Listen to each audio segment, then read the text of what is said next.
기업발전연구소 김창섭 소장입니다.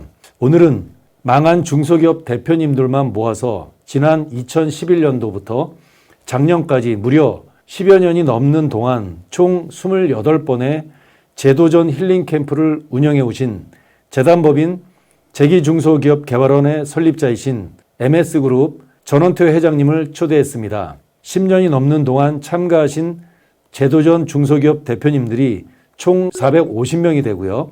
캠프 수료 후에 재창업하신 대표님은 200여 명이나 됩니다. 지금 회장님께서 계열사가 8개나 되고 한 해 동안의 매출액이 2천억 원이 넘는 중견기업 회장님이신데 혹시 회장님도 사업에 망하거나 어려움을 겪으신 적이 있으실까요? 그렇죠. 내가 첫 사업한 형님하고 첫 사업이 1970년대 물 전기분해 수소 공장을 했습니다. 수소 공장이요? 근데 1년에 한 배씩 성장할 정도로 제대로 돈을 좀 벌려고 하는 순간에 1970년대에 폭발을 했어요. 말 그대로 이제 수소가 폭발하다 보니까 뭐 원인도 그 당시만 해도 기술이 확실치 않아서 원인도 제대로 가리지 못하고 공장 전체가 분해되고 인명사고도 나서 사실 뭐 인명사고 나면 다 아시다시피 그때 지금이나 뭐 굉장히 어려움이 형사 민사가 다 생기니까 뭐 그 후에 집을 팔고 단칸방에 한 3년 정도 산 그 후유증 때문에 아마 이걸 하게 된 겁니다. 아, 그러셨군요. 지금은 어엿한 중견기업 회장님도 사업을 어려움을 겪으셨군요. 그러면 그렇게 사업이 어려움을 겪었을 때 그때 심정이 어떤가 좀 말씀 좀 부탁드립니다. 그죠. 제 심정도 사실 폭발하고 나니까 정말 재물을 다 잃고 뭐 행정기관에 또 검찰에서 경찰에서 잡으러 오고 사람 찾고 인명사고 났으니까 유가족들은 나를 죽인다고 쫓아다니고 빚쟁이는 빚쟁이대로 찾아오고 하니까 돈은 그 당시에는 몰랐지만 자꾸 가까운 사람들이 전화 오면 피하고 하니까 나중에 제일 가까운 부친이 나를 찾아도 만나기 싫더라고요. 그러니까 사람이 재물을 잃는 것보다 마음을 잃는 게 더 깊숙이 상처를 받는다. 옛날에 칼로 베인 상처는 치유가 되지만 혀로 베인 상처는 죽을 때까지 그게 치료가 안 된다는 말이 있잖아요. 그래서 특히 큰 일을 처지는 그 당시에는 재물보다 이 마음의 상처를 치유하지 못하면 재기를 절대 하지 못한다. 그렇다면 재기중소기업개발원 비영리 재단인데요. 설립하신 이유가 뭡니까? 14개월 동안에 4사람을 결혼시켰어요. 우리 아이 둘이 하고 형님이 일찍 사망하는 바람에 조카들 둘이 하고를 조카까지 거두셨군요. 조카가 이제 나이가 비슷하니까 아버지가 없으니까 정상 결혼식은 아마 그 굉장히 짧은 시간 하다 보니까 좀 스트레스를 많이 받았는지 그걸 끝나고 난 나이가 60 조금 넘은 나이인데 일손이 잘 안 잡히더라고요. 근데 우연한 내가 일손이 안 잡히 신문에다가 신문 보다가 낙서를 해놨는데 그걸 여러 글자를 썼는데 하필 화장실에 갔다고 딱 보니까 보람있게 살자라는 여러 낙서를 해놓은 중에 마음이 안 잡혀서 이제 딸아이 조카들 다 결혼해서 나는 뭘 할고 뭐 때문에 사느냐 나는 누구냐라는 생각을 했겠죠. 그런 거를 적어놨는데 그중에서 유독 보람있게 살자는 말이 띄더라고요. 뭘 하면 보람이 있을까 하는 생각으로 집중하게 되었고 그러다 보니까 내 옛날에 마음 다친 거 기업하다가 망한 사람만큼 불쌍한 사람이 없더라고요. 우리나라는 노동청에 가면은 직장인을 위한 제도, 교육제도 뭐 여러 가지 도와주는 있는데 사바다 장사하다가 도와주는 건 하나도 없었어요. 네, 맞습니다. 그래서 처음에 그래서 내가 기업하다가 망한 사람 쉼터도 없어요. 가족한테도 친구들한테도 난 좀 망했다면 술 받아주는 사람은 있어도 전화하면 다 피하잖아요. 가족도 피하고 그러니까 아마 그런 것 때문에 내가 이 마음에 쉼터를 하자. 마음을 다시 갈아입지 않으면 마음의 옷을 갈아입지 않고는 절대 제기 못한다. 결국 상처 입은 중소기업인이 상처를 치료할 수 있는 곳이 바로 재기중소기업개발원이다 이렇게 생각하면 될 것 같네요. 그렇게 하면 좋겠습니다. 그러면 비영리 재단을 설립하고 또 여러 가지 그 부설기관을 설립하는데 통영 앞바다에 연수원이 죽도라는 데 연수원이 있다는 건데 죽도라는 특별한 이유가 있었습니까? 통영시 한산면 매죽리인데 네. 한산도 바로 앞에 보이는 작은 섬인데 임난 때는 이순신 장군이 거기에 이 죽도에 대나무가 많습니다. 그 화살 만드는 데는 일반 대하고 다르죠. 아, 네네, 그렇죠. 화살나무 대가 많은 거기 있는 화살나무를 걸어서 화살을 만들 때서 대섬이라고 하죠. 네네. 보통.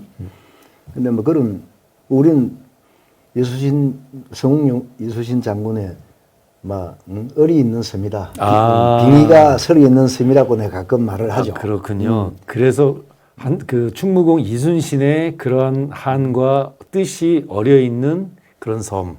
딱그 한산섬하고 딱 맞아 버렸어요. 네네, 그런 것 같습니다. 그러면 죽도에서 제도전 힐링 캠프를 운영하시는데 캠프의 그러면 가장 중요한 목적은 어디에 두고 계십니까? 나는 누구인가? 그리고 왜 무엇 때문에 어디로 갈까? 어떻게 갈까를 정확하게 내가 상기하고 어디서부터 잘못됐는지. 예를 들어서 사업한다는 사람은 무엇 때문에 잘못되는 원인을 찾아야 됩니까? 그렇죠. 그러니까 우리는 흔히들 뭐 어릴 때부터 배웠지만 실패는 성공의 어머니. 말은 많이 하죠. 네네. 심지어 우리나라 우리 세계적인 정말 경영자인 정주영 회장님도 자기 본인의 입으로 2번 죽으려고 마음먹었다 하거든요. 얼마나 가슴 아팠으면 그런 말 했겠어요. 결국 실패를 밟고 넘어서 그 끝이 성공이라고 보면 됩니다. 천재는 괜찮지만 보통 사람은 눈에 보이지 않는 잔잔한 실패 얼마나 많겠습니까? 실패의 산물이 성공이 아닌가. 그렇죠. 결국은 힐링 캠프가 다양한 프로그램으로도 구성되어 있는데 뭐 기술적인 것도 있고 정보적인 측면도 있고는 한데 그 참가자의 정서적인 자아 성찰에 포커스를 맞췄다라고 보시면 되겠네요. 예, 그렇습니다. 처음에는 저희들도 유명한 대학 교수, 성직자 했는데 많은 사람들한테 실제로 우리 이 교육 후에 소감을 들어보니까 전혀 효과가 없는 것 같아요. 왜냐하면 차라리 스님이나 목사님 그리고 참 이래 참선하는 분들이 더 필요한 거고 초기에는 이제 하반기에는 우리가 전반기 하반기로 하는데 하반기에는 주로 뭐 큰 사업을 이루지 못했지만 사업을 하다가 실패하고 다시 재기한 사람들의 성공담. 이게 오히려 용기를 주고 좋은 것 같아요. 그렇군요. 그래서 현재로는 큰 틀에 뭐 상반기는 주로 자아 반성, 자기 반성으로 하고 또 하반기에는 성공 사례를 들어서 내 희망을 적어보고 짜보는 그런 식으로 운영하고 있습니다. 그러면 제도정 힐링 캠프가 그동안은 참가 대상이 소상공인 혹은 중소기업 제도전을 하는 대표자인 걸로 알았는데 이번에는 청년 세대로 좀 확장됐다라고 하는데 그 이유가 어디에 있습니까? 원래는 우리 사회가 잘못 알고 있는 우리는 제조업 위에는 받아주지 않았습니다. 제조업을 하는 위에는 받아주지 않았는데 코로나 이후에 또 정권이 바뀌고 나서 제도전 지원법도 생겼고 우리 재단 생긴 이후에 정부에서뿐 아니라 지방자치단체에서도 많은 프로그램이 생겼습니다. 뭐 효과가 있고 없고는 내가 말할 수 없지만 그 전에 내가 한 5년 전에 파니까 60몇 군데에서 지원해주고 있더라고요.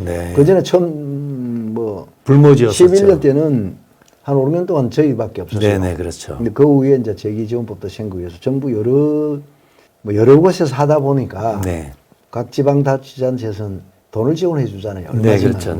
그러다 보니 뭐 근로 사람들이 또 모이는 경향도 있고 그래서 제조업하는 분들은 또 뭐 그런 제도권을 얼마든지 갈 수 있는데 소상공인들은 좀 힘들어요. 맞습니다. 그래서 뭐 굳이 사업하는 사람은 뭐 식당 하나 공장 하나 원리는 똑같거든요. 그리고 또 사실은 시작할 때 바로 가야 중견기업도 되고 대기업도 될 수 있듯이 창업하는 사람도 창업해서 젊을 때 실패한 사람 또 창업할 사람들도 이런 망가짐이 굉장히 중요하지 않느냐. 이러고 어디로 갈까 어떻게 갈까 내가 무엇을 원하는지도 모르고 사업을 한다는 건 잘못됐고 먹고 살라고 장사해가지고 장사 되겠습니까? 마누라 반찬 손실 좀 있다고 뭐 한식 요리사 자격증 따가 식당 그 1년도 하기 전에 다 망하지 않습니까? 기업도 망가져요. 그래서 이번에 코로나 때문에 소상공인들이 많이 뭐 조그마한 중소기업 하는 소상공인 하는 사람들이 많이 어려움이 있을 것 같아서 확대하게 되었습니다. 마지막으로 제도전 중소기업 대표님과 그리고 우리 사회에 대해서 우리 회장님께서 한 말씀 좀 부탁드립니다. 나는 많은 사람들한테 실패는 성공의 어머니 다 우리 알잖아. 실패한 사람을 죄인으로 몰지 마라. 실패가 쌓여서 그게 성공이라는 조그만 열매가 맺히는 거지. 어린 아이가 갑자기 서는 수가 있느냐. 넘어지고 해서 걷고 달리고. 우리 사회인들이 한 번의 실패, 공부를 하든 무슨 일을 하든 간에 한 곳에 몰입해서 10년 이상은 무엇을 해도 할 수 있어요. 나는 실패를 두려워하지 않는 자만이 그 열매를 딸 수 있다 해서 항상 뭐 내가 말을 하지만 나도 두려웠습니다. 사실 나는 이 사업을 여러 가지 사업을 했어요. 우리는 뭐 김우중 씨만큼 못하면 그때는 뭐 이상과 목표도 없고 오로지 뭐 전문 지식도 없이 오로지 그냥 뭐 뭐라카는 뭐 열정이라 할까요? 좋은 말로 하면 열정이, 나쁜 말로 하면 땡용심이지.